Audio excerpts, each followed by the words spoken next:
All right, today was the 72nd day of class, and we're moving away from Africa and into Mexico, Central America, South America, Mesoamerica, if you will. And we watched a film today, and it was for my bomb and bullet, military, meathead, violence, kind of stuff. And we need moments like that. So we did that today. So we started with this fundamental question, what is Mesoamerica? And I have two maps.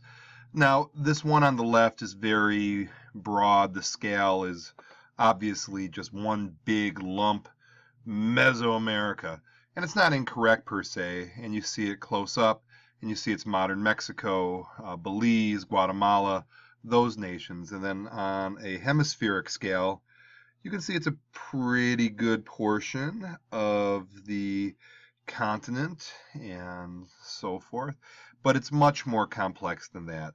This map has a little more detail with the first of the Mesoamerican groups, the Olmec, here in orange, and then we have the limits of high Mesoamerican culture in brown, the Aztec in yellow, and the Mayan in green.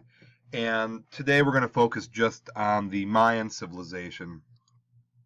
And after that, we're going to learn about the Inca, which is part of the Andes mountain chain in South America. And we lump these four in history just because they have a similar story in terms of what happened to them when European explorers arrived and the common thread of the Spanish language today. That's for another day. But these are the four groups we're going to be learning about the next couple days. But again, we're only focusing on the Mayans today through a film. And one of my favorite television personalities, Terry Shepard, in his Warriors series, which I think is fantastic. We used his video, and I think I like him so much because he reminds me so much of our beloved football coach, Coach Irish. Same level of motivation, same clothing, same hair. What's not to like? So let's move on to my Moodle page. Goodbye, this. Hello, this. And here's my Moodle page, Salsa Choli Moodle to type in. Day 72, film questions. Remind me later, I don't need that. And here's a link to the film if you are absent. Here's the film questions. I've taken the liberty of already having the film questions ready to take you through those. Okay, so in the film, when did the Mayans dominate their region?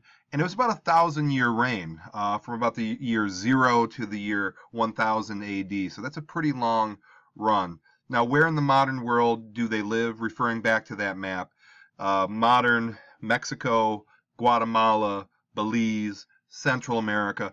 All of these would be good answers if you missed class or you missed something in class. Now, in the video, Terry Shepard shows us this war club. It's very, very cool. It's wooden, but they put this obsidian glass inside of it, and this obsidian is just razor sharp. He actually cuts himself with it.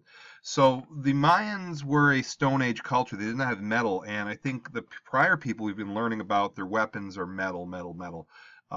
Their weapons were not. They were stone, they were obsidian, and they were wood, but they were effective.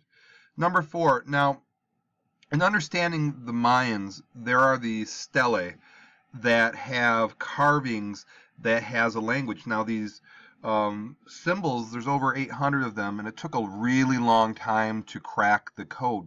But we have very clear, very explicit history of what happened. And again, to go back to the 7 criterion of being a civilization, writing is one of the criterion, and the stelae provided this writing. It's not paper, it's not papyrus, it's not tortoiseshell, some of these other things we've seen in history. It's stone.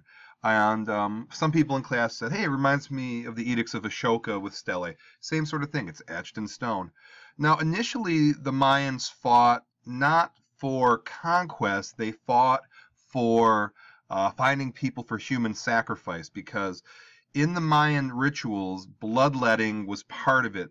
And for those who saw the video, the way people cut themselves caused some people to cringe. I don't think I have to mention it again. But human sacrifice, bloodletting, was very much part of the Mayan culture. It was the the way to get to the spiritual world, if you will.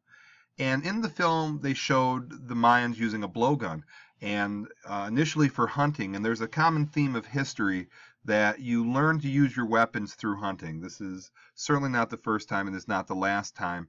And they were hunting birds and monkeys. But again, it's a weapon used to subdue somebody versus kill them, again, for the initial reason of fighting, which was human sacrifice. They showed a stone axe. This thing was 10 or 15 pounds, and it went through the coconut and the block, and again, used for beheading. So there's kind of this very bloodletting human sacrifice vibe going on with the Mayans. Now, there were city-states, and some people in class were astute enough to say city-states. I've seen this, I've heard this before. Greece, you know, there was Marathon, and there was Sparta, and there was Athens, these separate cities that were sovereign unto themselves. And the Maya was very similar. They had these major city-states. And Tikal was the major city-state for some time. But Teotihuacan from the north, from modern-day Mexico, came and took over Tikal. And they're not exactly sure how they did it, but this marked a transition from war for sacrifice for war for conquest, and this changed. And Teotihuacan had the cultural diffusion of the spear, and it was a turning point in Mayan history. They also showed the atlatl. The atlatl is very cool. It uses the power of the fulcrum to propel a spear much faster. Very, very ancient weapon, 20, 30,000 years. We learned about them when we discussed why Homo sapien defeated Neanderthal. Homo sapien had the atlatl even back then. And the importance of the Mayan ball game, which I think was the coolest part of the film, was there was this game, it was almost a soccer basketball combination, and the losers would actually be killed, which is very indicative of this culture. Also, it was used in replacement of war at some time, and took a lot of athleticism, very unique game, and it showed Mayan culture. It also showed that the Mayans were sharp enough to adapt their methods to what they needed. So they had two types of spears, one for out of the jungle, one for in the jungle. So it showed that the Mayans were very adaptable culture, and I think adaptability is the key to success.